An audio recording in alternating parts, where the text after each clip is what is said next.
Assalamualaikum warahmatullahi wabarakatuh. Waalaikumsalam warahmatullahi wabarakatuh. Selamat siang menjelang sore dan salam sejahtera untuk kita semua. Terima kasih kepada para peserta yang telah berkenan untuk berpartisipasi di dalam webinar ini.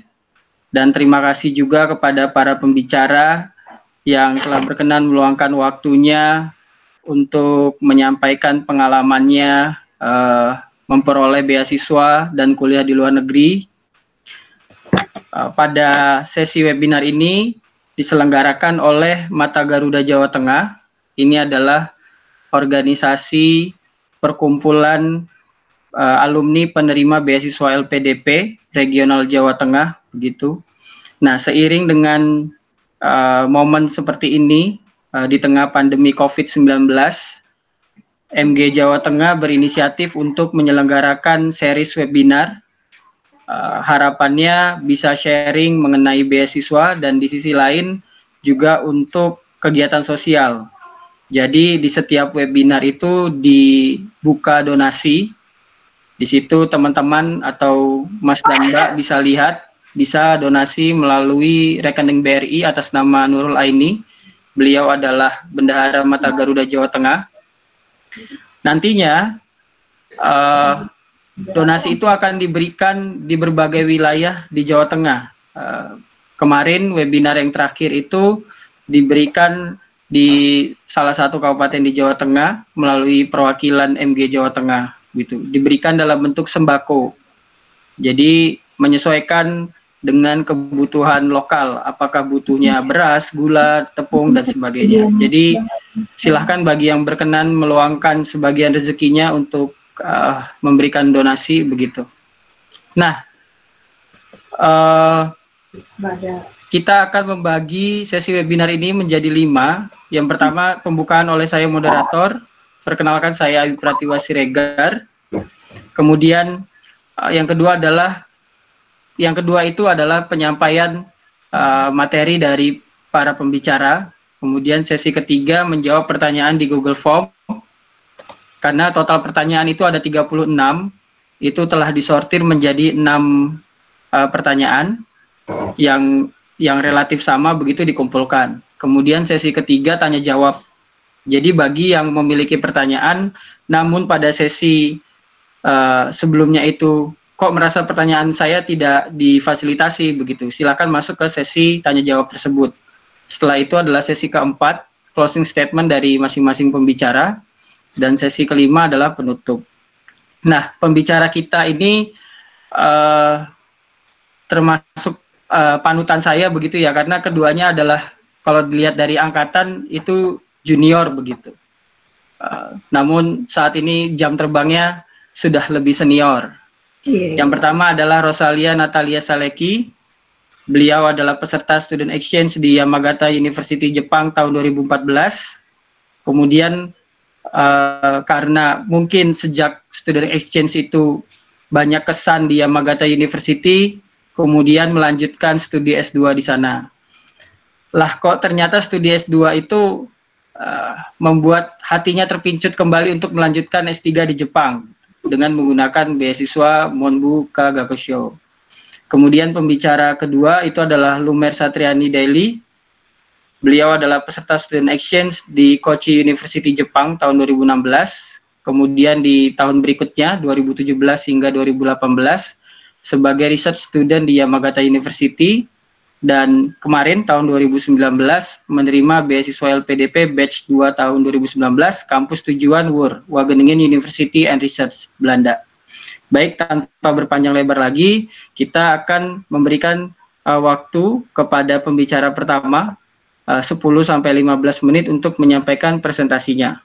Sekian dari saya, silakan kepada Mbak Rosa untuk menyampaikan materinya. Saya stop sharing dulu. Udah kelihatan belum ya?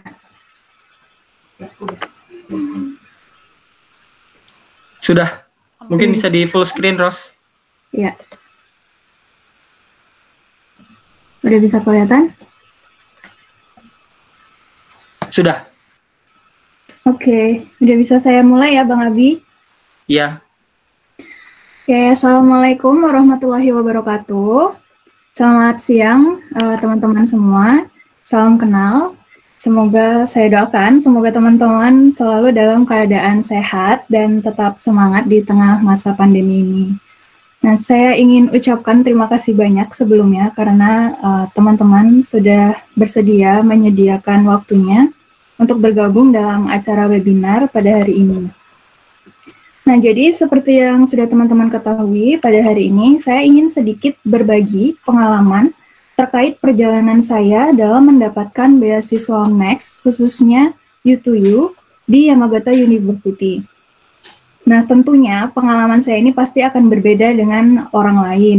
Jadi, saya berharap itu nantinya melalui cerita saya ini, teman-teman juga bisa lebih termotivasi untuk mendapatkan beasiswa-beasiswa lainnya, ataupun juga beasiswa Max, dan merasakan perkuliahan baik di Jepang maupun di negara-negara lain yang teman-teman inginkan.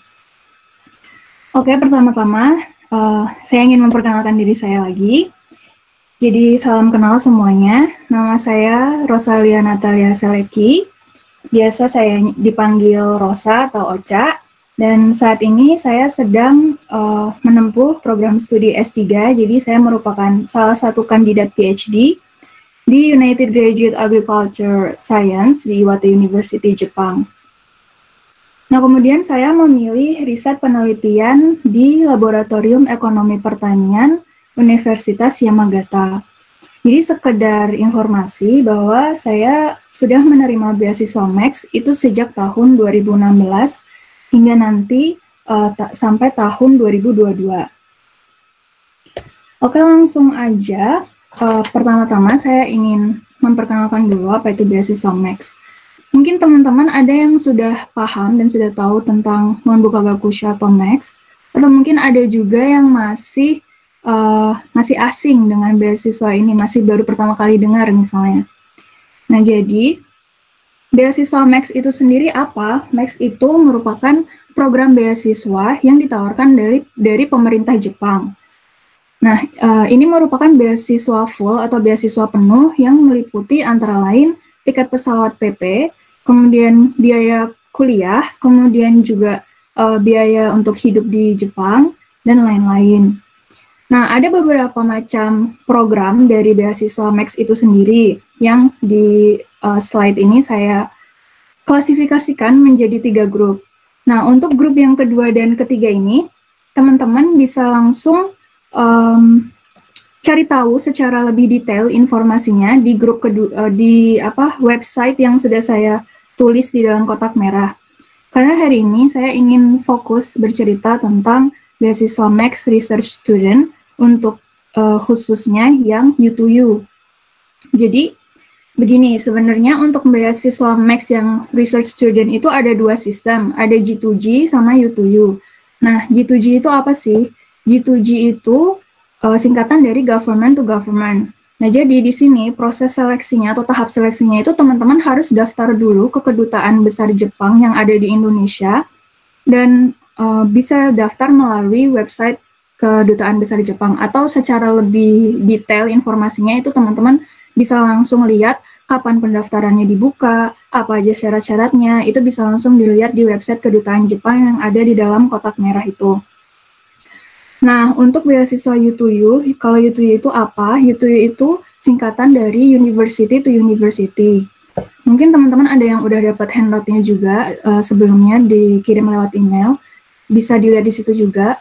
Jadi kalau U2U ini, poin yang paling penting yang harus diperhatikan adalah bahwa universitas teman-teman yang ada di Indonesia sekarang, mungkin ada yang sedang S1 sekarang di Indonesia, itu mempunyai kerjasama dengan universitas di Jepang yang teman-teman tuju, atau yang teman-teman inginkan untuk nanti studi lanjut untuk S2 atau S3.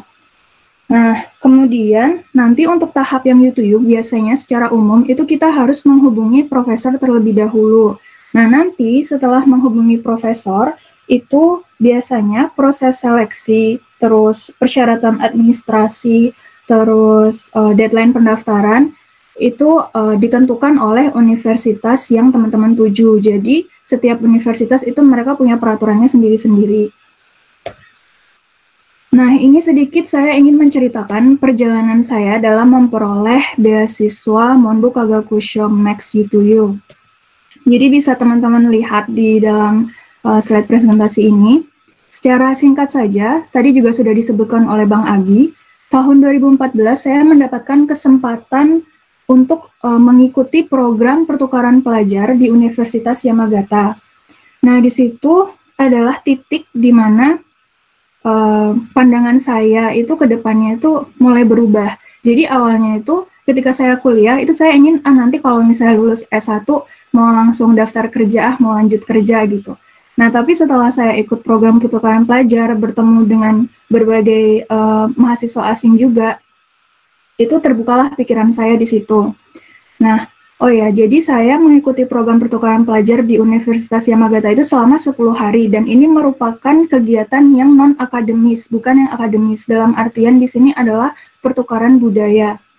Nah, jadi di situ saya memperkenalkan budaya Indonesia seperti apa, dan juga presentasi, karena saya adalah lulusan Fakultas Pertanian UGM, jadi pada saat itu saya juga presentasi tentang Fakultas Pertanian UGM, dan UGM itu seperti apa kampusnya. Nah, kemudian ada juga beberapa mahasiswa dari Fakultas Pertanian Yamagata University yang melakukan presentasi dan membuat saya tertarik dengan kegiatan kuliahnya, juga dengan gambaran-gambaran tentang Yamagata itu sendiri. Jadi kalau di Jepang, Yamagata itu merupakan salah satu daerah pertanian yang memang terkenal dengan sentra produksi padinya. Nah, kebetulan saya sendiri karena belajar tentang pertanian, jadi saya sangat tertarik untuk melanjutkan studi di sini. Tapi tentu saja itu baru rasa keinginan. Nah, kemudian sebelum saya wisuda S1 di tahun 2015, itu saya mendapatkan kesempatan untuk membantu dosen pembimbing saya dalam melaksanakan kegiatan proyek atau penelitian di lapangan. Nah, dari situ saya mulai tertarik dengan penelitian di lapangan, dan di situ saya meyakinkan diri saya, oke, kalau misalnya ada kesempatan, saya ingin mencoba untuk mendaftar studi S2. Nah, lalu di tahun 2015 setelah saya wisuda S1, ada salah satu profesor dari Yamagata University yang berkunjung ke Fakultas Pertanian UGM. Nah, karena Yamagata University memang mempunyai kerjasama dengan Fakultas Pertanian UGM, yaitu mengadakan kelas bahasa Jepang secara gratis. Jadi, saya mengikuti kelas itu untuk belajar bahasa Jepang secara gratis. Nah, pada saat profesor itu berkunjung, kami memiliki sebuah percakapan, di mana percakapan itu beliau memotivasi saya untuk melanjutkan studi saya di jenjang S2. Di situ saya mencoba mendaftar, kemudian berkat bantuan beliau, saya bisa menghubungi profesor di Fakultas Pertanian Yamagata University yang memang jurusannya itu hampir selinier dengan bidang yang saya pelajari saat saya menempuh studi S1 di Fakultas Pertanian UGM. Kemudian beliau meminta saya untuk mengirim motivation letter ke profesor tersebut. Nah, lalu saya mulai melakukan riset kecil-kecilan untuk membuat motivation letter yang seperti apa yang bisa menarik perhatian profesor di Jepang untuk membalas email saya. Nah, kemudian saya membuat riset kecil-kecilan, saya mengirim email, dan alhamdulillahnya dibalas oleh profesor, dan kemudian profesor tersebut mengarahkan saya untuk mendaftar beasiswa Max U2U. Nah, bisa teman-teman lihat sendiri di slide atau juga di handout kalau ada beberapa dokumen atau persyaratan yang harus saya siapkan. Dan strategi saya pada saat itu adalah mempersiapkan syarat yang paling berat, yaitu kemampuan bahasa. Karena jujur pada saat itu saya belum mempunyai sertifikat kemampuan bahasa. Jadi selama 3 bulan itu, kurang lebih saya mempersiapkan untuk kemampuan bahasa saya. Kemudian juga menyiapkan beberapa persyaratan yang lain. Nah, untuk surat rekomendasi, itu saran saya, kalau misalnya teman-teman sekarang ada yang mau mendaftar beasiswa, itu lebih baik juga kita dapat dari dekan fakultas, karena powernya itu lebih tinggi. Jadi kalau bisa dua-duanya jadi dari dekan fakultas, juga dari dosen pembimbing yang ditujukan ke rektor universitas yang kita tuju. Nah, singkat cerita, proses saya mengirim email, terus tahap seleksi beasiswa sampai selesai, itu kurang lebih setahun atau 10 bulan. Jadi di tahun 2016 akhir itu saya berangkat ke Jepang, dan pada saat itu karena saya sudah resmi mendapatkan pengumuman kalau saya diterima menjadi research student di Universitas Yamagata dengan beasiswa Max U2U. Kemudian saya berangkat ke Jepang. Nah, research student itu apa aja sih kegiatannya? Antara lain pada saat itu yang paling utama adalah adaptasi di laboratorium, kemudian adaptasi proses perkuliahannya itu seperti apa, lalu juga menyiapkan ujian tertulis dan wawancara untuk secara resmi menjadi mahasiswa S2 di Yamagata University. Nah, selain itu saya juga mengikuti beberapa kegiatan yang non-akademis, jadi di luar kegiatan akademis dengan bergabung di kegiatan PPI atau Pelajar Perhimpunan Indonesia di Yamagata University. Nah, lalu di tahun 2017 itu saya diterima resmi bulan April menjadi mahasiswa S2 dan di tahun 2019 itu saya mendaftar kembali untuk program studi S3 saya. Jadi sebelum saya wisuda itu saya mendaftar untuk program studi S3.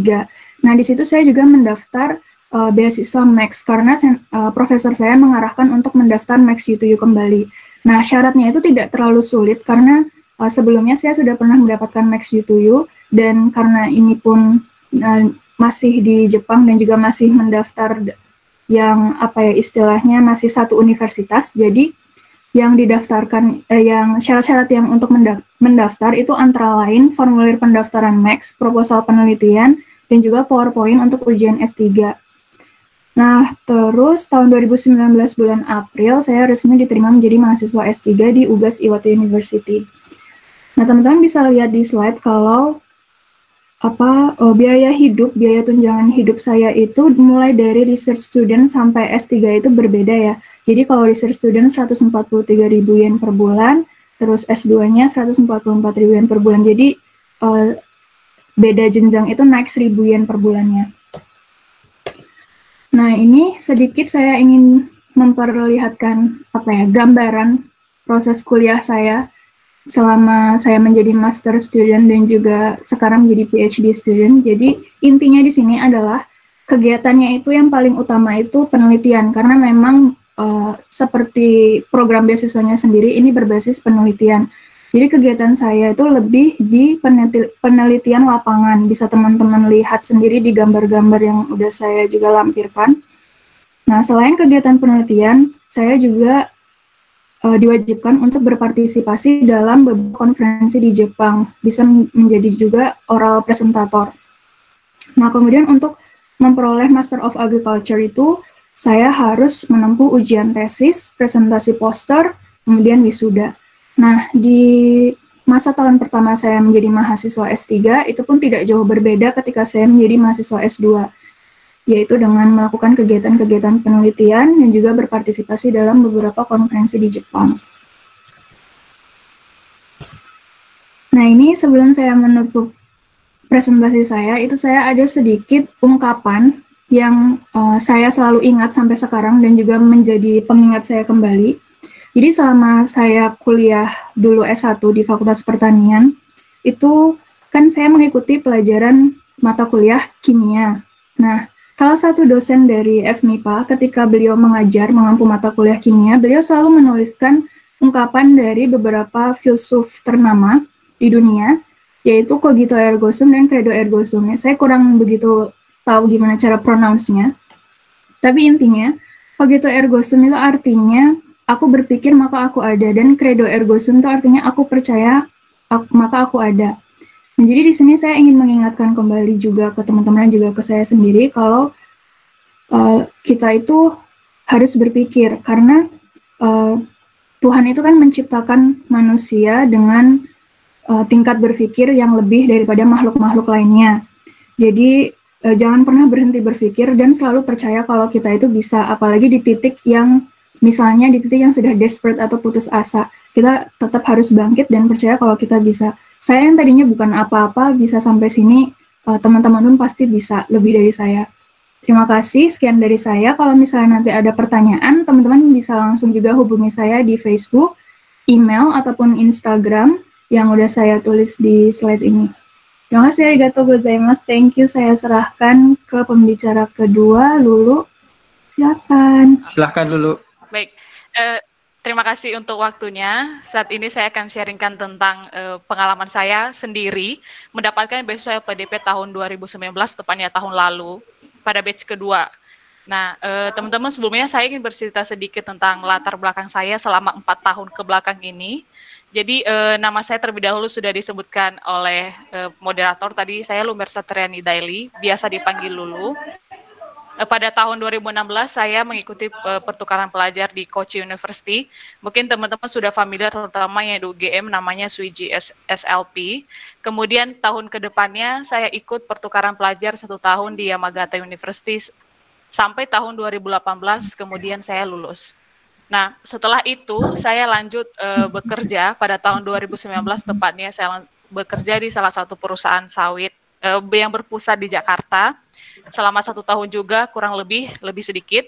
Kemudian selama saya bekerja, saya mendaftar beasiswa LPDP ini, tujuan Wageningen University and Research atau WUR di Belanda, jurusan Master of Environmental Science. Nah, pada saat saya sudah dinyatakan lolos untuk keberangkatan sebenarnya tahun ini, namun masih menunggu konfirmasi selanjutnya karena kondisi masih seperti ini. Nah, teman-teman, di sesi ini saya mau bercerita lebih detail tentang pengalaman saya sendiri untuk mendapatkan beasiswa ini, yang bisa jadi berbeda dengan awardee LPDP lainnya. Oke, langsung aja. Secara umum saya bagi menjadi 4 tahap yang saya alami dan saya rasa perlu juga untuk teman-teman siapkan ketika akan mendaftar beasiswa, yaitu yang pertama adalah adanya niat. Adanya niat ataupun keyakinan diri ini menurut saya ini simple tapi penting. Nah, kenapa? Karena teman-teman perlu jawab dulu, niat ini perlu jawab dulu pertanyaan kenapa mau sekolah lagi, kenapa mau lanjut S2 ataupun S3, dan kenapa sekarang. Pokoknya teman-teman coba yakinkan diri dulu. Bisa jadi alasan melanjutkan sekolah lagi, bisa jadi karena alasan akademis, ingin menjadi dosen ataupun pengajar, atau bisa jadi alasan di tempat kerja bagi yang sudah bekerja, misalnya mendapatkan posisi yang lebih tinggi ketika sudah kuliah S2 ataupun S3 atau bagaimana, atau alasan personal lainnya yang bisa jadi seperti menambah wawasan diri, menambah ilmu, pengalaman, koneksi, dan segala macam. Nah, ini. Jadi teman-teman usahakan di awal sebelum melanjutkan S2 sudah menemukan alasan kenapa ingin melanjutkan sekolah. Find your whys, find your reasons. Temukan itu dulu karena ini menurut saya akan sangat membantu ketika pada saat nanti IC, penulisan IC, dan juga terutama pada saat wawancara. Nah, misalnya teman-teman kan tadi sudah punya alasan kenapa kuliah lagi. Kemudian teman-teman menetapkan diri untuk melanjutkan di luar negeri contohnya ya. Nah, teman-teman juga perlu mencari alasan kenapa harus di luar negeri. Why study abroad? Entah karena universitasnya yang lebih bagus di sana dibandingkan dalam negeri atau apapun itu. Ini contoh-contoh yang saya tuliskan, namun perlu diingat, mungkin yang nomor 1 ini jangan terlalu difokuskan ketika mau lanjut kuliah ke luar negeri, misalnya travel the world. Jadi alasannya ketika wawancara beasiswa kita bilang kita mau untuk keliling dunia. Jadi coba cari alasan yang dia tidak hanya, alasan itu tidak hanya untuk diri kita sendiri, maksudnya alasan itu memberikan alasan itu tidak hanya melihat dari sisi kepentingan kita sendiri, tapi itu bermanfaat untuk sesama, atau apalagi kalau untuk komunitas dan segala macam setelah kita selesai studi. Nah, setelah teman-teman tahu, punya niat tadi dan sudah tahu alasannya kenapa mau lanjut S2, terus sudah memiliki keyakinan diri, ini akan menjadi tiket buat teman-teman ketika mengikuti proses selanjutnya. Nah, setelah teman-teman punya niat dalam hati untuk lanjut S2 dan maksudnya sudah ada niat ya untuk kenapa sekarang mau lanjutnya. Teman-teman lanjut ke cari info. Nah, lakukan research kecil-kecilan aja. Jadi teman-teman bisa mulai cari info beasiswa yang sedang buka. Kalau LPDP sendiri kan biasanya setiap tahun ada ya, cuma tahun ini saya kurang tahu seperti apa karena kondisi seperti ini. Tapi tahun lalu sendiri ada 2 kali batch atau 2 kali pembukaan pada tahun 2019. Jadi cari beasiswa yang sedang dibuka, deadline-nya kapan, ketentuannya apa aja, dan tes apa aja yang diperlukan. Dan juga teman-teman jangan lupa untuk search sekolahnya juga yang mau dipilih, jurusan apa yang mau dipilih, kampus apa yang mau dipilih. Nah, kenapa perlu untuk melihat, mengetahui info ini terlebih dahulu, karena teman-teman ada beberapa apa ketentuan atau tes yang membutuhkan persiapan terlebih dahulu, dan tidak hanya dalam 1-2 hari saja bisa kita lakukan, bisa kita lengkapi, siapkan, tapi butuh waktu. Misalnya persiapan dalam bahasa Inggris ya, bisa untuk IELTS ataupun TOEFL. Nah, jadi itu semua butuh waktu dan persiapan. Itulah kenapa teman-teman saya sarankan untuk mencari info terkait beasiswa dan terkait kampusnya terlebih dahulu, dan juga segala macam persyaratannya. Nah, setelah teman-teman, misalnya di sini, kalau teman-teman ingin mencari beasiswa tentang info tentang beasiswa LPDP, bisa langsung ke www.lpdp.kemenq.go.id. Di sini saya kasih screenshot sedikit tentang jenis beasiswa yang diberikan, kemudian ada komponen pembiayaan dari LPDP sendiri, beasiswanya akan membiayai kita dalam hal apa, dana pendidikan, biaya pendukung, dan segala macam.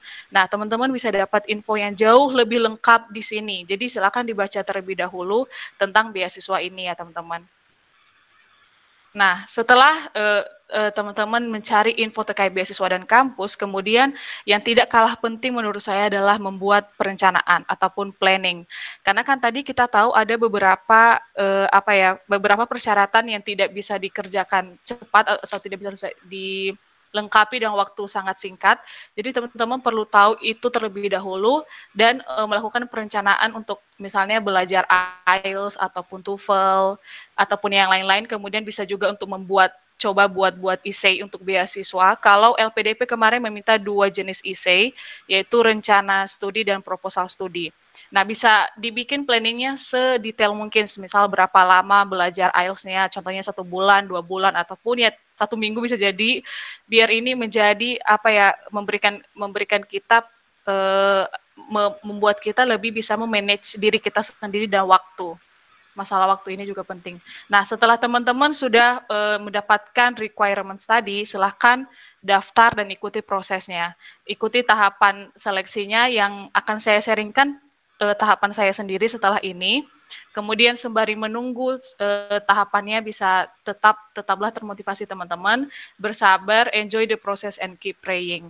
Nah, untuk saya sendiri tahun lalu batch kedua, jadi tahun lalu itu ada 2 batch. Seperti saya jelaskan sebelumnya, ada yang dibuka bulan Mei, ada yang dibuka bulan Agustus. Saya daftar bulan Agustus. Nah, inilah tahapan yang saya ikuti tahun lalu. Ini saya rangkum di sini. Saya mulai dari pendaftaran dan seleksi administrasi. Deadline-nya itu kalau tidak salah 11 September 2019. Di situ saya melengkapi data, kemudian saya melengkapi dokumen-dokumen wajib dan pendukung seperti ijazah, surat rekomendasi. Rekomendasi saya kemarin datang, saya sangat terbantu dari ketua jurusan kami di kampus. Kemudian juga saya lengkapi essay yang saya bilang rencana studi dan proposal studi. Kemudian ada IELTS, TOEFL, surat sehat, bebas TBC dan bebas narkoba, dan juga LOE. LOE ini bagi teman-teman yang belum tahu, ini singkatan dari Letter of Acceptance ataupun tanda penerimaan ketika kita sudah diterima di universitas yang kita inginkan. Saat itu saya belum punya, jadi saat itu saya tidak melampirkan LOA. Dan ini adalah alasan kenapa saya mendaftar beasiswa LPDP, karena dia cukup fleksibel, artinya saya tidak perlu punya LOA dulu untuk mendaftar beasiswa ini. Nah, kemudian itu saya daftar secara online. 1 bulan kemudian sudah ada pengumuman untuk diterima seleksi administrasi, saya lanjut ke seleksi berbasis komputer. Pada saat itu bulan Oktober, dan saya ikut di Jakarta, di BKN, Badan Kepegawaian Negara, dan kita melakukan sistem seperti tes CPNS, jadi kita pakai CAT, Computer Assisted Test. Saat itu ada 3 rangkaian tes, yaitu tes TPA, tes kepribadian, dan IC on the spot. Nah, pada bulan depannya, bulan November-Desember ada pengumuman untuk wawancara, dan saya dapat jadwal itu awal Desember. Ada 2 kali wawancara pada saat itu, bisa jadi harinya sama, bisa jadi harinya beda. Jadi wawancara satu itu diwawancara oleh 3 orang, dan itu seputar studi. Kemudian wawancara kedua hanya 1 orang, dan itu tentang kebangsaan. Nah, setelah saya mendapatkan pengumuman diterima, puji Tuhan saya diterima pada bulan Desember tahun lalu.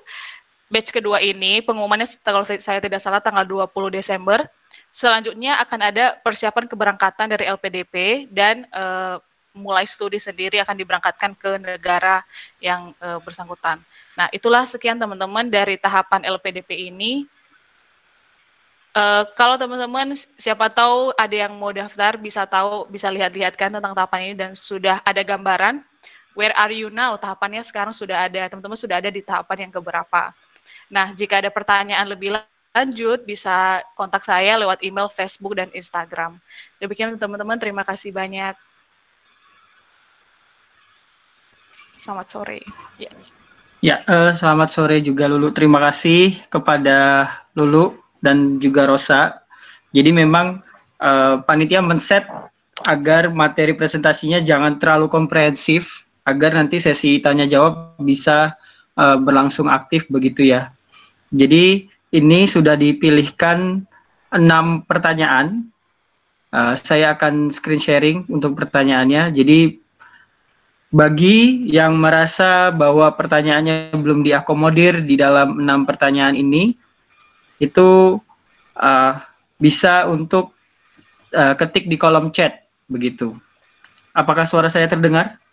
Terdengar. Oh iya, jadi ada 6 pertanyaan yang telah dipilih karena ini yang paling banyak ditanyakan begitu ya. Nanti nomor 1 hingga 3 itu akan dijawab oleh Rosa. Kemudian 4 hingga 6 itu akan dijawab oleh Lulu.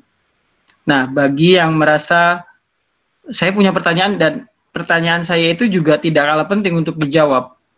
Nah, itu tentu saja karena keterbatasan untuk menjawab ke-34 itu gitu ya. Jadi silakan ketik di kolom chat. Nanti di sesi tanya jawab setelah ini itu akan kita lakukan begitu.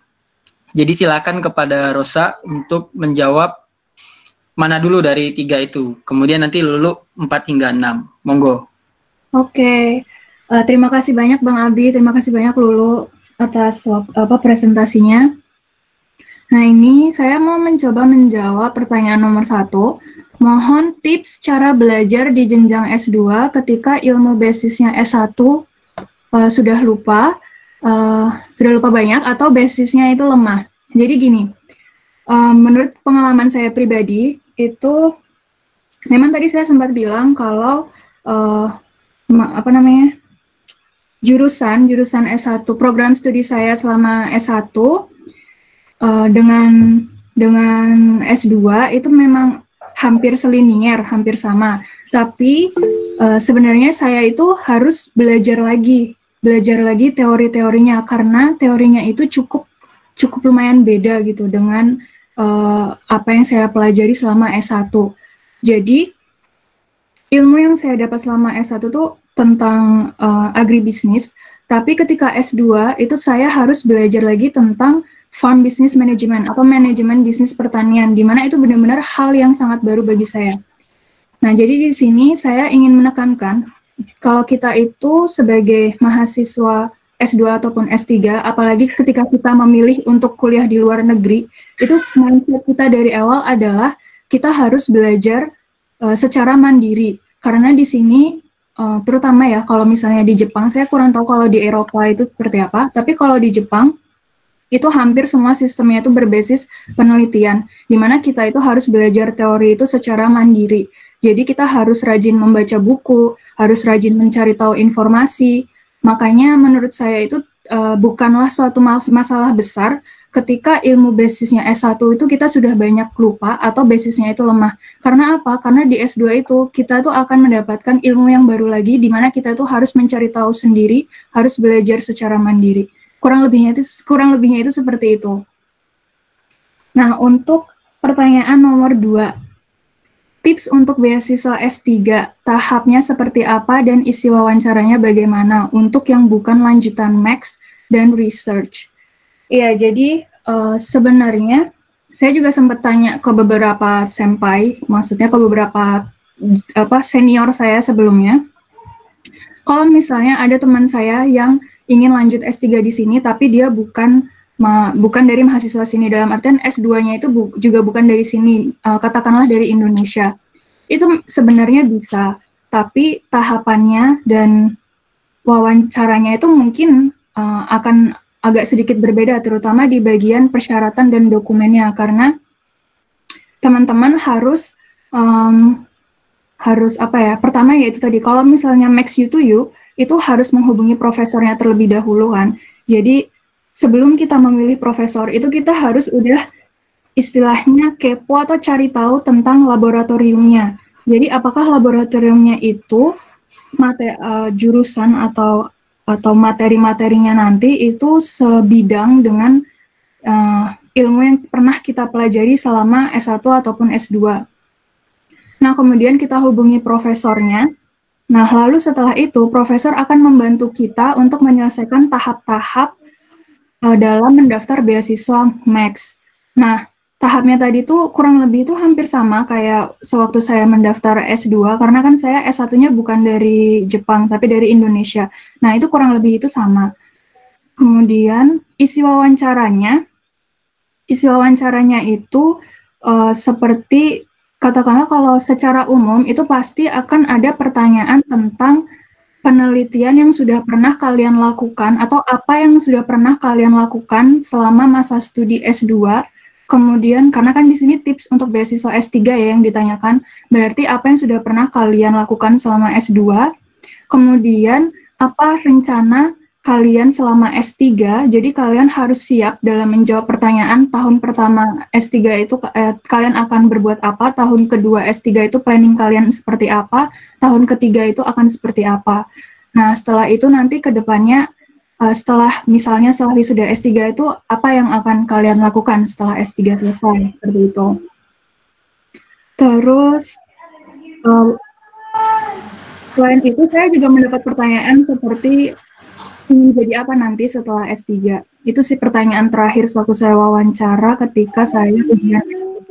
Yang lainnya sih lebih tentang penelitian yang pernah saya lakukan dan planning apa ke depan. Intinya begitu.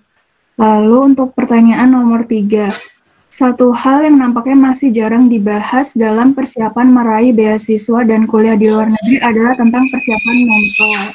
Khususnya untuk banyak untuk pertanyaan ini. Seberapa pentingkah hal ini? Jadi ini sangat penting sekali teman-teman. Kemudian bagaimana cara mempersiapkan sebelumnya serta tips saat sedang menjalani perkuliahan. Jadi begini, seperti yang sudah disampaikan oleh Lulu juga, niat kita melanjutkan studi itu apa? Jadi karena di saat kita melakukan melaksanakan kegiatan perkuliahan di luar negeri yang sistemnya itu sangat berbeda ketika di Indonesia. Mungkin kalau di Indonesia itu kita seperti ketika S1 itu masih mirip ya sistem mengajarnya dengan ketika waktu kita SMA, masih dibimbing oleh guru, terus masih istilahnya didikte sama guru seperti itu. Tapi kalau misalnya di luar negeri itu lebih mandiri. Jadi ketika kita mengalami kesulitan itu kita tidak perlu takut untuk ngomong ke profesor. Saya mendapatkan masalah seperti ini, solusinya bagaimana ya Pak? Seperti itu. Sehingga mental kita itu benar-benar harus dipersiapkan khususnya itu di dalam komunikasi, membuat komunikasi dengan profesor itu yang baik itu seperti apa.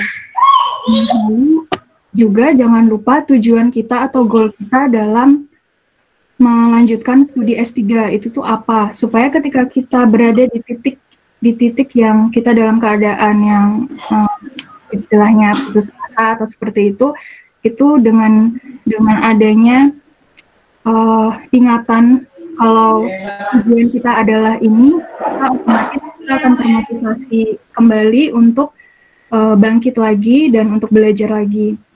Dan bagi saya sendiri itu penelitian itu adalah merupakan suatu hal yang sangat menyenangkan. Jadi kalau misalnya hasil penelitian saya nanti itu bisa bermanfaat bagi orang banyak, itu adalah merupakan suatu bonus tersendiri bagi saya. Jadi saran saya, ketika kalian memang ingin lanjut S3, buatlah kegiatan penelitian itu menyenangkan kalian. Jadi tidak ada rasa yang beban yang seperti bisa membuat kita stres sendiri atau semacamnya. Seperti itu kurang lebihnya. Terima kasih. Baik, terima kasih. Oke. Selanjutnya Lulu. Sebentar ini. Mungkin nanti bagian Rosap perlu dijelaskan juga ya, definisi mental itu kan tidak hanya persiapan mental, tapi Rosa dari S2 sudah ke S3. Nah, di S2 itu pernah nggak drop begitu? Nanti setelah Lulu Oh iya, menjawab, setelah Lulu menjawab. oh iya iya, siap Baik, siap. silakan Lulu untuk nomor 4 sampai dengan 6.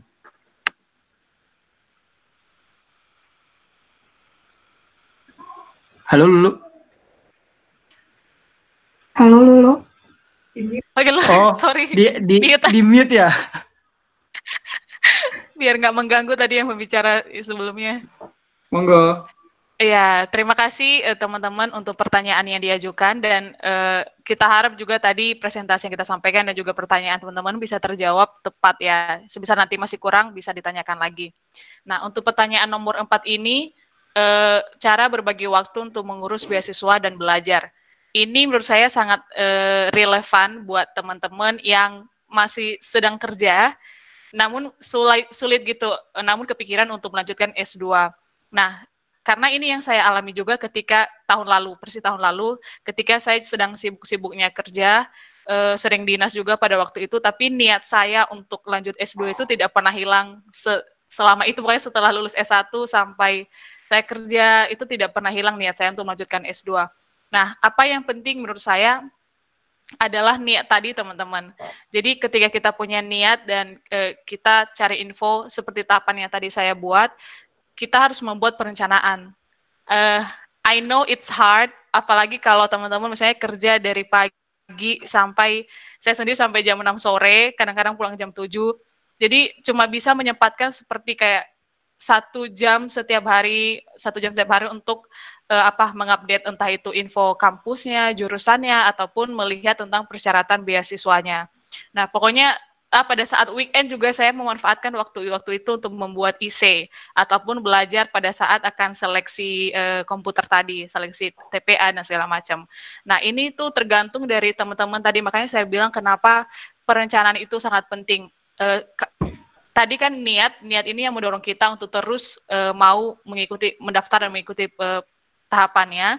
Kemudian perencanaan teman-teman tadi yang akan memanage teman-teman sendiri. Jadi misalnya perencanaan minggu ini saya harus sudah bikin IC, minggu depan saya udah harus ini, saya udah harus ini. Itu menurut saya yang membuat saya keep me on track. Jadi saya tetap di track gitu. Jadi saya ketika deadline saya udah siap gitu loh. Sebelum deadline saya udah siap, pada saat seleksi saya udah siap dan segala macam sampai pada saat pengumuman.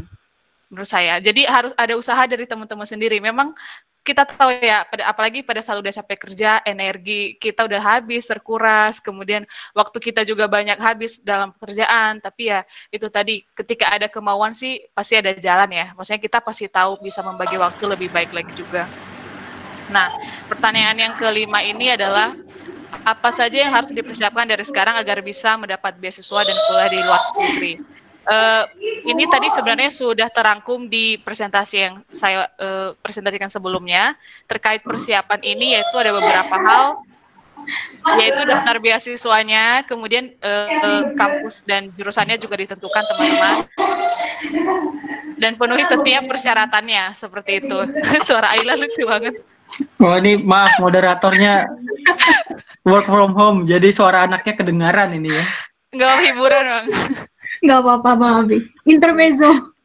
Jadi tadi menurut saya agak krusial bagi saya sendiri adalah bahasa Inggris. Jadi karena kan kita tahu, saya udah bilang tadi, misalnya contohnya ya, untuk luar negeri kan butuhnya IELTS ya teman-teman, IELTS bukan TOEFL ITP.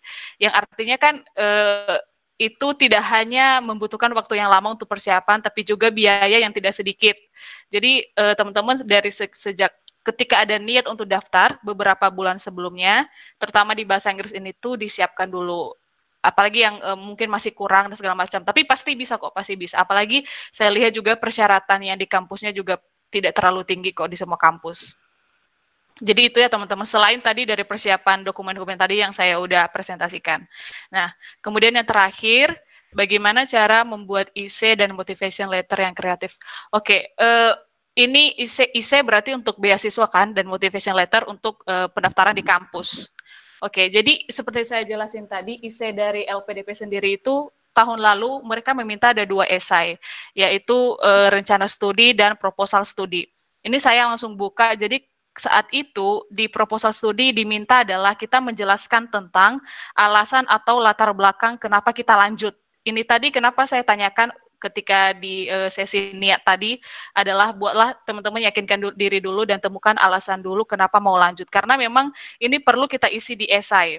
Nah, kemudian selain itu di proposal studi kita perlu isi juga setelah kuliah itu mau ngapain atau kontribusi atau manfaat kuliah kita itu seperti apa yang akan dia berikan ke kita dan alasan kenapa kita memilih universitas dan juga kampusnya.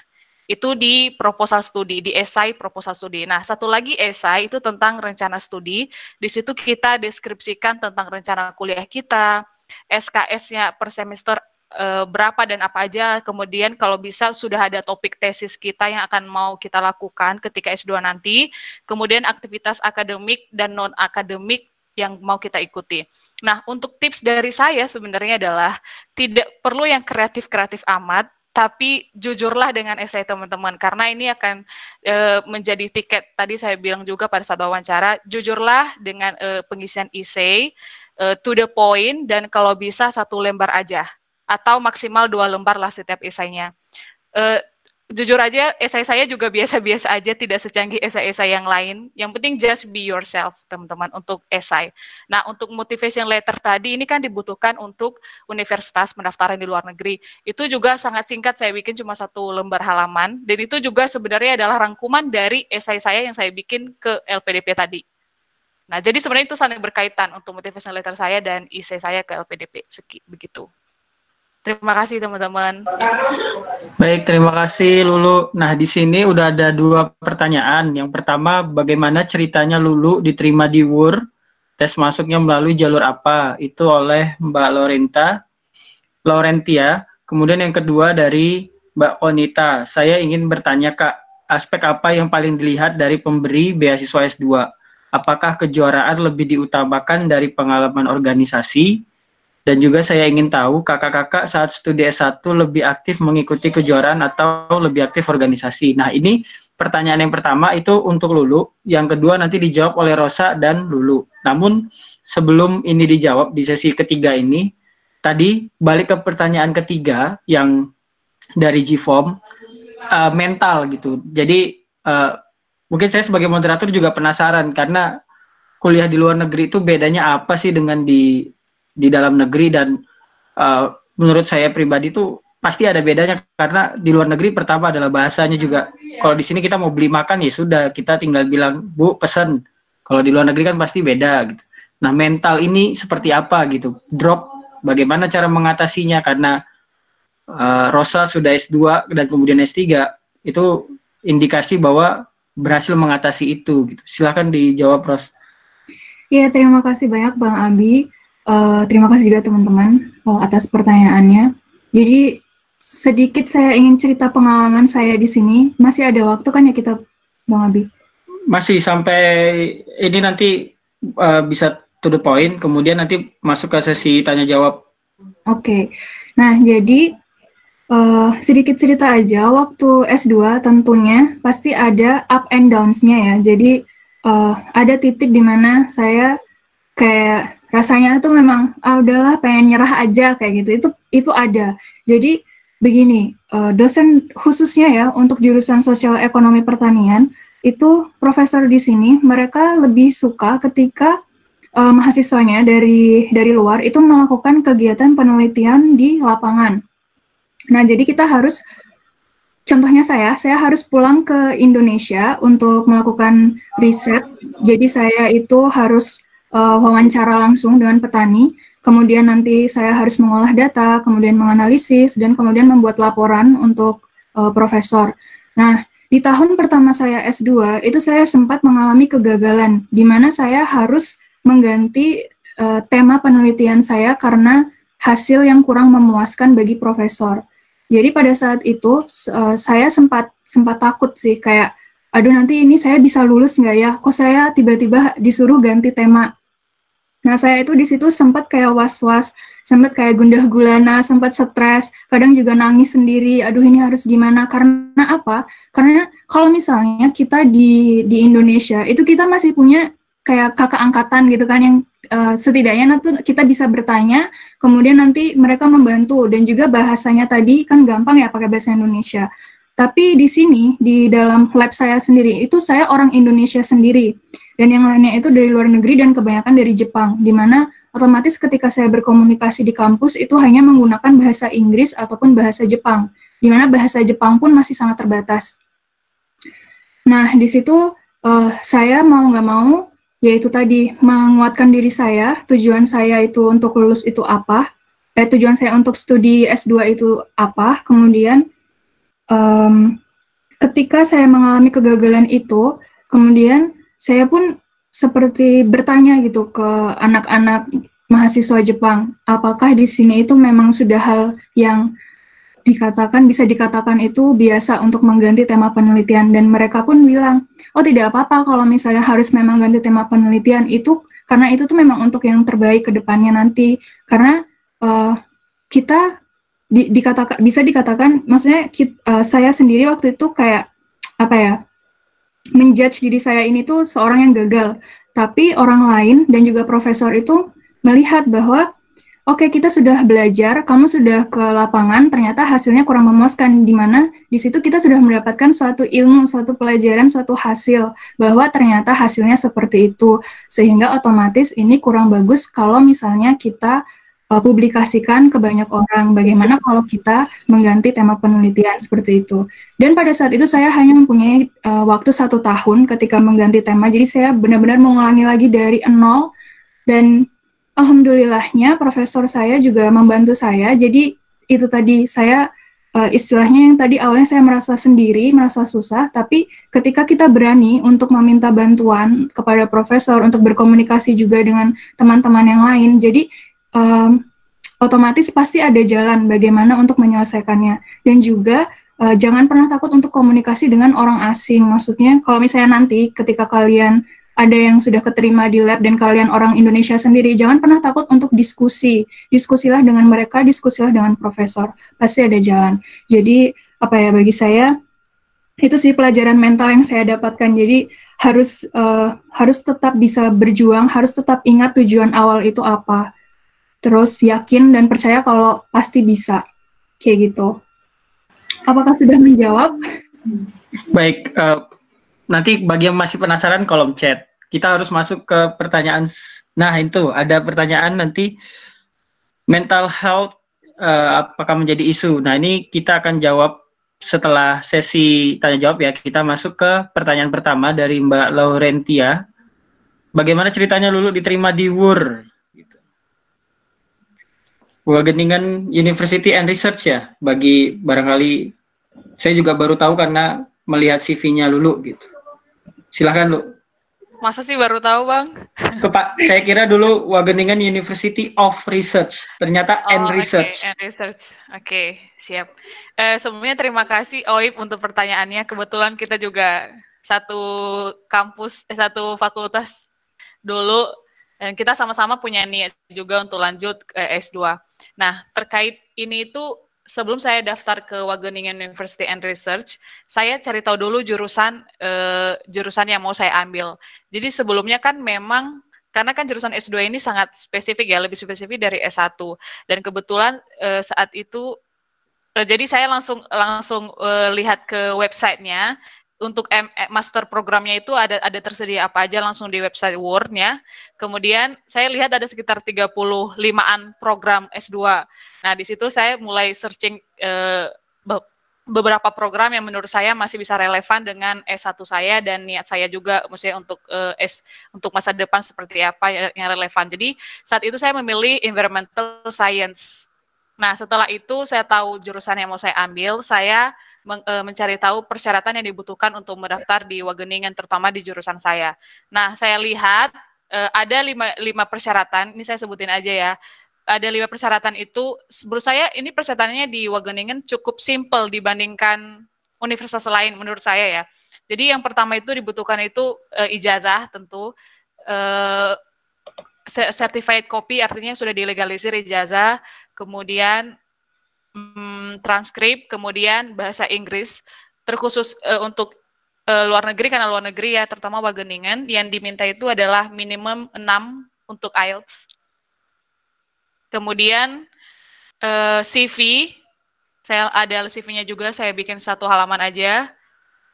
Yang terakhir itu apa ya kemarin? Jadi satu lagi dokumen yang terakhir saya lupa, tapi kayaknya itu cukup simple juga. Statement of purpose yang motivation letter tadi. Jadi motivation letter, transkrip ijazah, IELTS, dan CV. Jadi itu semua, cuman 5 untuk setelah saya tahu persyaratannya, saya lengkapi satu persatu, kemudian saya mendaftarkan diri ke websitenya sendiri, ada website di Word, jadi pokoknya tinggal klik dan isi-isi aja semua formnya dan lengkapi persyaratannya. Kemudian sekitar 1 minggu kemudian saya mendapatkan surat penerimaan atau letter of acceptance unconditional. Jadi unconditional ini berarti tanpa syarat lagi, jadi sudah lengkap. Seperti itu, Oi. Baik, siapa panggilannya? Oit. Oip. Oke, Oit, barangkali masih ada yang mau ditanyakan bisa di kolom chat. Kita masuk ke pertanyaan kedua ya, karena ini dilema yang paling sering dialami mahasiswa, yaitu saya itu bagusnya aktif di organisasi kah, ikut kejuaraan kah, atau aktif di perkuliahan kah. Nah, kalian berdua nanti dijawab oleh Lulu duluan. Itu dulu ketika S1 seperti apa gitu, apakah ikut kejuaraan atau pengalaman organisasinya apa saja begitu, dan apa yang paling dilihat dari pemberi beasiswa S2 begitu. Monggo. Mau dijawab siapa dulu ya? Bukan bawa saya tadi. Dulu karena biar inline. Oke. Sebenarnya terima kasih pertanyaannya. Saya juga menemukan pertanyaan yang sama sebenarnya di Google Form, dan saya lihat ini juga jadi kegalauan teman-teman yang katanya kan isunya kan untuk daftar beasiswa, untuk dapat beasiswa tuh harus sudah berprestasi tinggi atau segala macam. Sebenarnya kalau saya sendiri, saya waktu kuliah itu S1 terutama, saya memang ikut beberapa organisasi dan saya juga ikut tadi kan research student dan exchange students.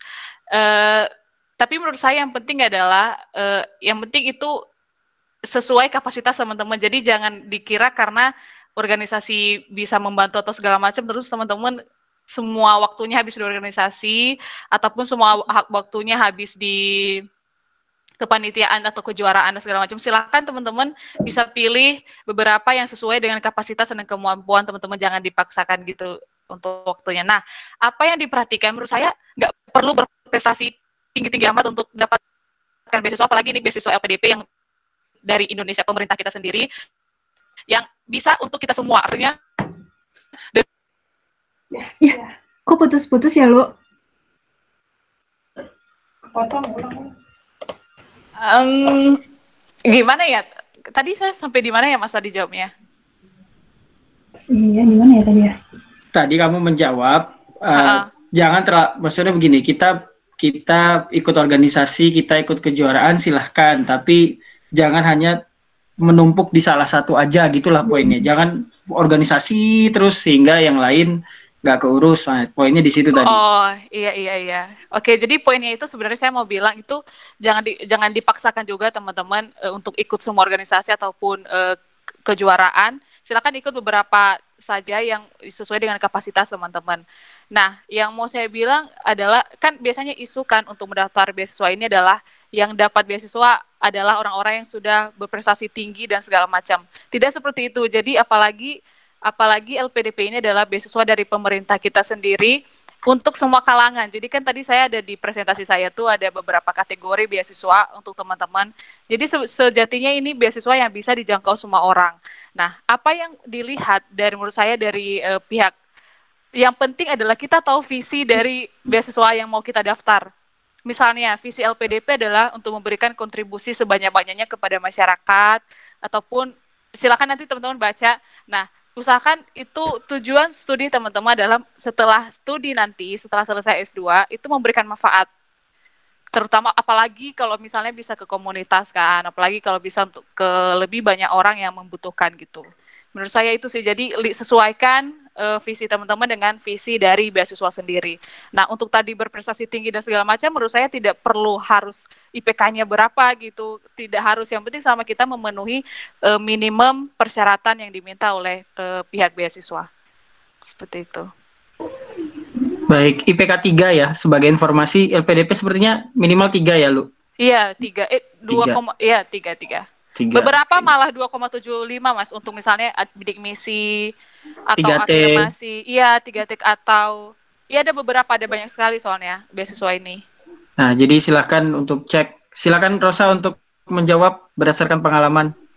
Iya, terima kasih. Kalau saya mungkin berdasarkan pengalaman Max ya, kalau misalnya pengalaman Max yang U2U itu, jadi begini, kalau S1, waktu S1 itu saya paling aktifnya itu di kegiatan organisasi yang non-akademis. Jadi memang saya kan suka tari ya, jadi saya ikutnya ya organisasi yang seperti tarian, seperti ikut-ikut kegiatan tarian, seperti itu. Karena bagi saya kegiatan akademis di kampus itu sudah sangat berat sebenarnya. Jadi memang udah bukan rahasia umum lagi kalau Fakultas Pertanian UGM itu kan banyak sekali praktikumnya, harus bikin laporan ini dan itu.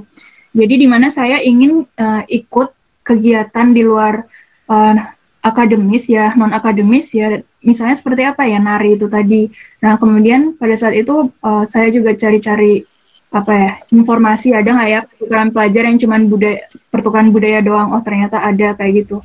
Jadi kalau misalnya kalau kejuaraan juga saya tidak terlalu aktif ya di kejuaraan. Jadi yaitu tadi misalnya untuk mengisi acara festival kampus, acara kampus dari universitas lain juga saya ikut join. Tapi kalau misalnya untuk kejuaraan sih kayaknya tidak ada ya kayaknya. Jadi itu aja sih. Setuju juga sama apa yang dibilang Lulu. Tidak harus mempunyai kejuaraan ini itu tidak harus. Kalau misalnya ikut organisasi pun tidak harus selalu aktif di organisasi, itu pun tidak harus. Hanya itu tadi, kalian bisa cari tahu dulu visi misinya itu seperti apa. Terima kasih pertanyaannya. Oke, baik. Melanjutkan pertanyaan dari Oip, Lu. Itu berarti daftar WUR setelah diterima LPDP atau WUR dan LPDP berbarengan? Iya, tadi udah jelasin juga sih pas presentasi kan saya memilih beasiswa LPDP karena dia cukup fleksibel.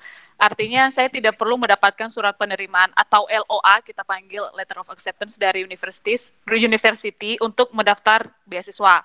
Nah, pada saat itu saya belum dapat penerimaan dari WUR. Saat saya mendaftar LPDP, bahkan sampai lulus saya belum daftar. Jadi bahkan sampai lulus. Nah, setelah itu 2 bulan kemudian saya baru daftar di WUR, Wageningen University, dan saat itu saya sudah dapat. Jadi saya sudah dapat ininya sekarang, LOA-nya. Tapi saat mendaftar saya tidak memasukkan itu sebagai kelengkapan data. Jadi nggak masuk. Oke, baik. Terima kasih Lulu dan Rosa. Bang Abi, sedikit aja mau menanggapi yang Mbak Pinggin tentang mental health itu. Oh iya, mental health, benar-benar. Ya, itu benar-benar menjadi isu yang sangat penting kalau di Jepang. Jadi pasti di Jepang itu ada ruang konsultasi, itu sudah pasti. Ruang konsultasi disediakan oleh kampus untuk mahasiswa-mahasiswanya untuk konseling. Juga contohnya kayak pandemi virus corona ini yang sekarang.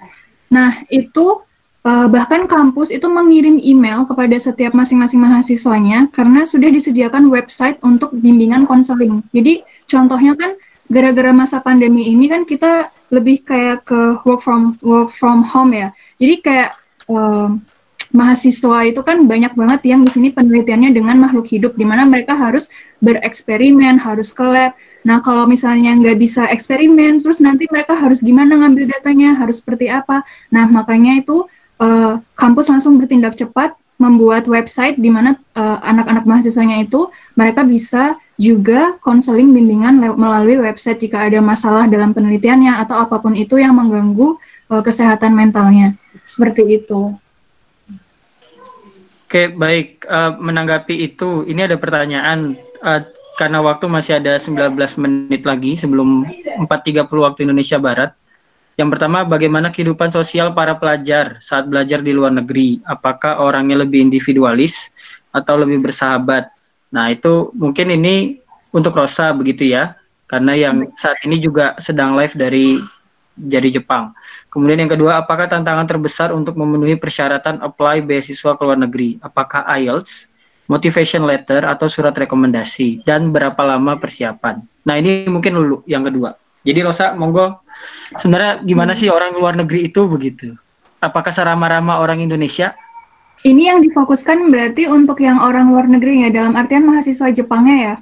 Atau bisa juga orang Indonesia yang sudah di luar negeri, bagaimana Oh, gitu. iya. Jadi cerita kehidupan sosialnya begitu. Oke, oke. Kalau misalnya cerita tentang kehidupan sosial untuk pelajar Indonesianya sendiri, itu kan kita di sini punya PPI ya, Perhimpunan Pelajar Indonesia. Nah, jadi kita bisa sharing-sharing gitu sama sesama pelajar Indonesia. Lebih singkatnya begitu sih. Tapi kalau misalnya untuk sharing yang ke akademis, sepertinya agak terlalu sulit kalau misalnya yang ke spesifik karena setiap masing-masing pelajar di sini tuh beda-beda penelitiannya. Apalagi misalnya kan kalau saya lebih ke sosial, terus kalau teman-teman yang lain itu kan mereka lebih ke sains, jadi lebih ke makhluk hidup, lebih ke tumbuhan, lebih ke bakteri, jamur, seperti itu. Jadi kalau misalnya curhatnya itu tentang spesifik, ya saya juga kurang paham. Nah, terus kalau misalnya untuk mahasiswa asingnya sendiri ya, mahasiswa Jepang seperti itu, atau mahasiswa dari negara lain yang juga satu laboratorium dengan saya, itu kalau misalnya dikatakan individualis ya tidak terlalu. Mereka tetap bisa diajak bekerja sama dalam artian berdiskusi karena kita kan masih dalam satu jurusan yang sama, dalam satu ilmu yang sama. Tapi untuk lebih itu tadi spesifiknya ke penelitian, membahas ke penelitian itu sepertinya agak kurang karena baik walaupun kita masih dalam satu laboratorium, kalau dalam kasus saya itu kita memiliki penelitian yang temanya itu sangat berbeda-beda antara satu dan yang lain. Jadi biasanya itu kita hanya seperti berdiskusi tentang progres penelitian kita masing-masing itu seperti apa, dan mereka itu nanti akan memberikan saran ke depannya, itu harus seperti ini, harus seperti itu. Begitupun juga saya harus bisa memberikan saran kepada mereka harus seperti ini, seperti itu. Jadi kita saling terbuka, saling bekerja sama dalam penelitian seperti itu. Terus kalau misalnya orang Jepang itu apakah ramah seperti orang Indonesia? Menurut saya sih ramah, menurut saya. Karena sejauh ini kalau dari pengalaman saya, mereka ya sangat-sangat friendly, tapi mungkin kalau misalnya baru pertama kali bertemu, atau belum pernah bertemu sebelumnya, itu mungkin agak susah dalam masa pendekatan ya, karena kan orang Jepang itu terkenal sangat malu ya mereka. Jadi ya itu tadi, harus dari kitanya yang istilahnya kayak membuka diri untuk mereka, untuk istilahnya kayak memulai pertemanan gitu dengan mereka, seperti itu. Baik, ini kebetulan lagi hangat banget tentang COVID yang kabarnya Jepang. Sebelum masuk ke sesi Lulu menjawab, ini buat tambahan informasi untuk kita semua. Apakah benar pemerintah Jepang itu memberikan insentif atau apa namanya bantuan kepada mahasiswa asing yang sedang di Jepang begitu, bantuan terkait pandemi COVID? Itu benar nggak ya, Ros? Iya, itu benar Bang Abi. Jadi itu sebenarnya uang pajak ya. Jadi kan kita kan pasti setiap bulan membayar pajak. Nah, uang pajak itulah yang dikeluarkan oleh pemerintah Jepang untuk disubsidikan kepada semua orang, termasuk... Bentar, kamu bayar pajak apa, Ros? Ya misalnya uang pajak pakaian, pajak makanan waktu kita ke restoran, kayak gitu. Listrik, gas, air, itu juga kayaknya termasuk deh. Oke, jadi informasi itu benar, dan apakah itu bisa di-share berapa nominalnya? Iya, itu benar. Kebetulan saya sudah dapat itu 100.000 yen ya Bang Abi. Nah, kemudian ini ada isu lagi kalau mahasiswa, ini khusus mahasiswa saja, itu juga nanti akan mendapatkan bantuan subsidi dari pemerintah, tapi ada syaratnya. Jadi ini tergantung seperti nominal penerima beasiswa itu nominalnya itu berapa, terus juga kan ini buat mahasiswa, jadi nggak cuma mahasiswa asing, mahasiswa Jepang juga. Jadi misalnya ada beberapa mahasiswa Jepang yang memang mereka itu kuliah kan sambil part-time ya. Jadi karena masa pandemi ini mereka kan tidak bisa part-time, otomatis tidak ada income. Nah itu nanti mereka akan mendapatkan bantuan lebih banyak dari yang mendapatkan beasiswa-beasiswa seperti mahasiswa asing, seperti itu yang saya dengar baru-baru ini. Oke, baik. Terima kasih infonya. Selanjutnya, Lulu, monggo Lu. Jadi apa sih sebenarnya yang paling sulit dari proses Lulu mendapatkan beasiswa hingga ke WUR? Oke, terima kasih pertanyaannya. Menurut saya ini nyala nggak sih? Oke. Menurut saya ini tantangan setiap orang itu pasti berbeda-beda ya. Bisa jadi ada satu orang yang dia sudah dapat IELTS ataupun TOEFL IBT misalnya untuk mendaftar luar negeri, tapi belum bikin motivation letter dan lain-lain. Nah, tapi menurut saya kalau saya sendiri karena saat itu sebelum pendaftaran kan butuh nilai IELTS ya. Jadi perlu ada persiapan. Menurut saya bahasa Inggris sih yang biasanya kebanyakan orang ini agak struggle, misalnya karena agak menantang juga kan untuk misalnya untuk nilainya dan untuk biayanya dan segala macam. Jadi butuh persiapan yang kalau saya sendiri IELTS saya mempersiapkan itu 1 bulan sebelumnya. Dan puji syukur pada saat tes saya memenuhi di atas nilai minimum yang diminta oleh LPDP dan juga Wageningen University. Jadi menurut saya sih bahasa Inggris sih yang paling menantang karena menurut saya kayak motivation letter ataupun surat rekomendasi. Motivation letter terutama itu bisa dikerjakan, maksudnya setiap hari bisa dikerjakan, kemudian nanti bisa di proofreading atau bisa dilihat lagi oleh teman-teman yang lain untuk membantu motivation letternya, atau surat rekomendasi juga bisa sih. Menurut saya bahasa Inggris sih yang paling perlu untuk dipersiapkan jauh-jauh hari sebelum apply beasiswa. Nah, sejalan dengan itu lu, tipsnya apa nih bagi orang-orang yang struggling di skor bahasa Inggris? Oh, skor bahasa Inggris. Oke. Tips untuk naikin minimal sesuai syarat. Sebenarnya kalau saya lihat untuk persyaratan luar negeri juga menurut saya terutama seperti Wageningen itu tidak terlalu tinggi sih. Jadi teman-teman bisa mencoba. Nah, tapi pasti ada pertanyaan juga misalnya bahasa Inggrisnya kurang-kurang banget apa gimana. Itu bisa dilatih dan gaya belajar setiap orang kan beda-beda ya. Ada yang bisa belajar sendiri, ada yang bisa belajar bareng-bareng, nggak bisa sendirian. Nah, tapi menurut saya manfaat kalau belajar bersama, misalnya teman-teman ikut les ataupun belajar sama teman-teman adalah, terutama di IELTS ini kan ada 4 tuh yang dites ya, listening, speaking, writing, sama reading.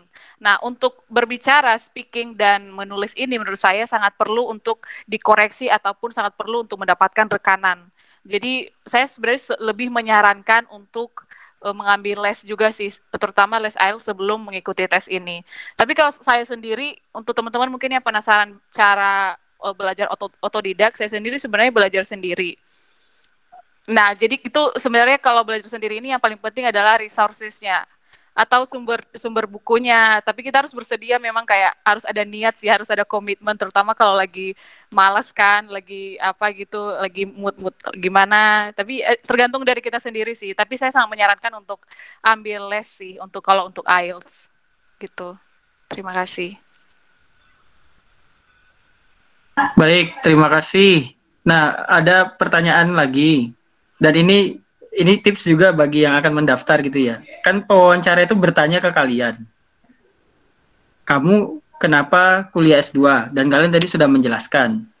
Nah, bagaimana dengan pertanyaan setelah kamu S2 atau S3 ingin berkarir di mana atau ingin berkontribusi apa? Nah, kalian jawabnya apa saat itu? Jadi jawaban yang kalian pakai ke interviewer. Dari Lulu ya yang baru menjawab. Kemudian Rosa. Oh, ini semacam kontribusi yang mau dilakukan kan berarti, Bang? Iya kan ada pertanyaan, kan misalkan essay yang kontribusi saya pada negeri, atau mungkin nanti Rosa, kenapa kok orang Indonesia tapi studinya di Jepang? Emang setelah ini mau jadi apa? Nah, itu kalian jawabnya apa? Based on your real answer.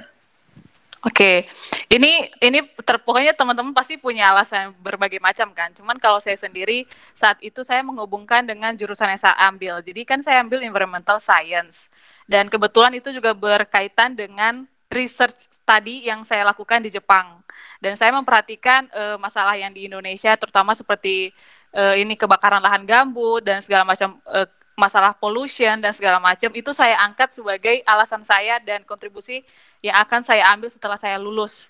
Jadi saya semacam bilang kayak gini, I will go back to Indonesia and saya akan menemukan karir yang berhubungan misalnya di NGO yang berhubungan untuk memberantas ini, ataupun bisa juga menjadi akademik profesional atau seperti dosen dan segala macam. Seperti itu. Oke. apakah itu I will go back to Indonesia itu menyesuaikan visinya LPDP juga begitu? Apakah emang LPDP minta penerimanya itu untuk kembali ke Indonesia atau bagaimana gitu? Terima kasih Bang Abi pertanyaannya. Memang untuk kembali ke Indonesia karena beasiswa ini adalah dari pemerintah Indonesia sendiri, mereka mensyaratkan kita setelah menyelesaikan S2 kita harus pulang ke Indonesia. Jadi maksudnya harus pulang dulu melakukan maksudnya minimal 2 tahun baru teman-teman bisa apalah, yang penting kita pulang dan melakukan kontribusi seperti yang sudah kita katakan sebelumnya atau kontribusi yang baru juga tidak masalah. Oke, berarti Lulu kesimpulannya jawaban ingin berkontribusi apa atau berprofesi apa itu sudah memetakan dulu ya visinya si LPDP ini apa gitu biar inline. Ya, benar Bang. Karena kan visi LPDP ini adalah seperti yang tadi saya bilang tadi kan untuk berkontribusi kepada masyarakat. Makanya dari situ saya melihat gambaran itu dan saya ambil sebagai visi saya kaitkan dengan jurusan saya dan setelah balik mau ngapain gitu. Nah, baik. Nah, hal yang sebaliknya dialami oleh Rosa. Rosa mendapatkan beasiswa oleh pemerintah Jepang begitu. Apakah ada kontribusi apa? Jangan kembali ke Indonesia atau seperti apa jawabannya? Monggo Rosa. Jadi begini Bang, mau mengingatkan dulu ya sebelumnya, kalau beasiswa Max ini tidak ada ikatan dinas atau tanpa ikatan dinas dengan Indonesia sama sekali. Kalau LPDP tadi kan ada ikatan dinas sehingga harus pulang ke Indonesia dan mengabdi di Indonesia. Nah, kalau yang Max ini kita diberikan pilihan, apakah kita nantinya akan pulang ke Indonesia atau tetap berkecimpung di dunia karir di Jepang, seperti itu. Nah, kalau saya sendiri ketika wawancara dengan saat saya ujian S3 itu, saya menjawab dengan sejujur-jujurnya. Jadi itu memang merupakan pilihan saya. Setelah saya selesai kuliah S3, rencana masa depannya itu apa? Yaitu melanjutkan ke postdoktoral. Jadi saya ingin lanjut ke postdoktoral yang juga di Jepang. Jadi saya ingin bisa berkarir di Jepang karena saya ingin juga ketika nantinya saya sudah sukses misalnya semoga amin, itu saya ingin mengajak teman-teman dari Indonesia juga untuk belajar di Jepang, terutama melihat pertanian di Jepang. Karena apa? Saya ingat sekali profesor saya itu ketika saya masih S2 itu beliau bilang kalau pertanian di Jepang itu 20 tahun yang lalu itu sama seperti Indonesia sekarang. Nah, di situ saya mempunyai motivasi seperti, oke, berarti kan Indonesia pun pasti ada peluang seperti Jepang saat ini, di mana pertaniannya itu sudah sangat maju, terus terutama di bagian mesin-mesinnya itu sangat maju sekali, dan juga manajemennya itu sangat bagus, petani-petaninya itu juga sangat open sekali, terbuka sekali dengan para peneliti. Seperti itu sih, saya punya gambaran seperti itu ke depannya. Dan mau mengingatkan lagi Bang, kalau S3 itu bukanlah sesuatu yang wow seperti itu, bukan, tapi mengingatkan ke teman-teman juga kalau saya ini juga masih mahasiswa, masih belajar juga, belum menjadi orang yang hebat, jadi masih sama-sama belajar, kayak Lulu juga masih belajar. Seperti itu. Siap.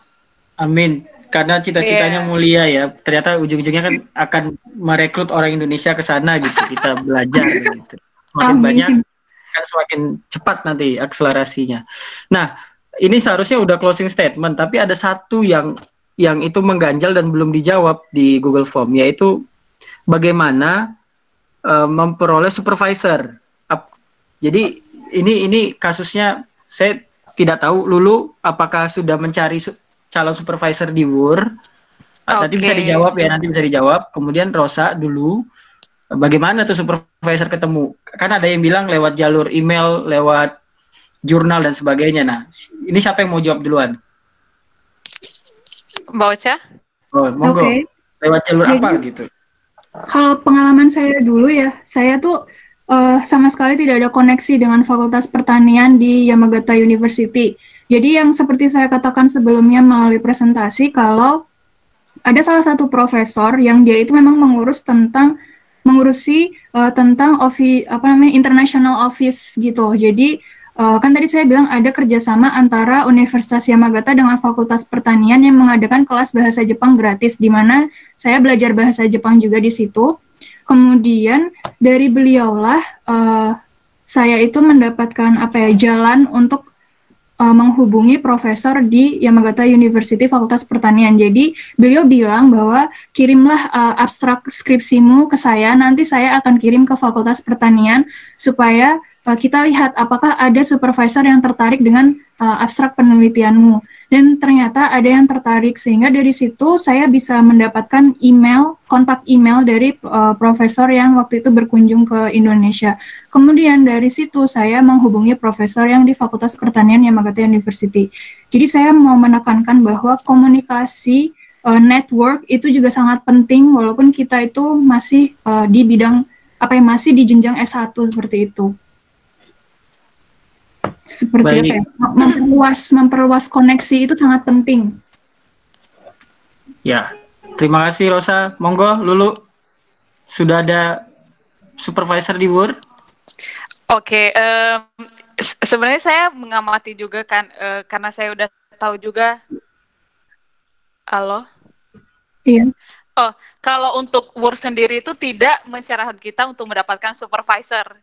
Karena kebanyakan di Eropa itu memang yang penting kita masuk dulu. Setelah masuk kita akan baru membicarakan terkait tesis kita nanti akan dapat pembimbing seperti apa. Jadi tidak ada persyaratan untuk harus dapat supervisor. Memang ini agak beda dengan sistem yang di Jepang ataupun kayak yang di Asia yang lain. Karena sebelumnya saya juga sudah pernah gitu untuk sebenarnya sebelum lanjut ke WUR ini, sebelum ada niat untuk ke WUR, saya sudah dapat surat penerimaan dari Tohoku University. Nah, tapi saat itu saya juga membagikan sharing juga, karena saya nggak punya koneksi sama sekali dengan profesor yang ada di situ. Jadi sebelumnya itu saya cuma lihat mereka di website, kemudian saya lihat peminatannya di bidang yang sesuai dengan saya, baru saya email satu persatu. Akhirnya yang balas itu ada beberapa dari Hokkaido, dari Kyushu University, dan juga dari Tohoku. Nah, tapi yang terakhir itu yaitu dari Tohoku sih, sampai wawancara dan segala macam.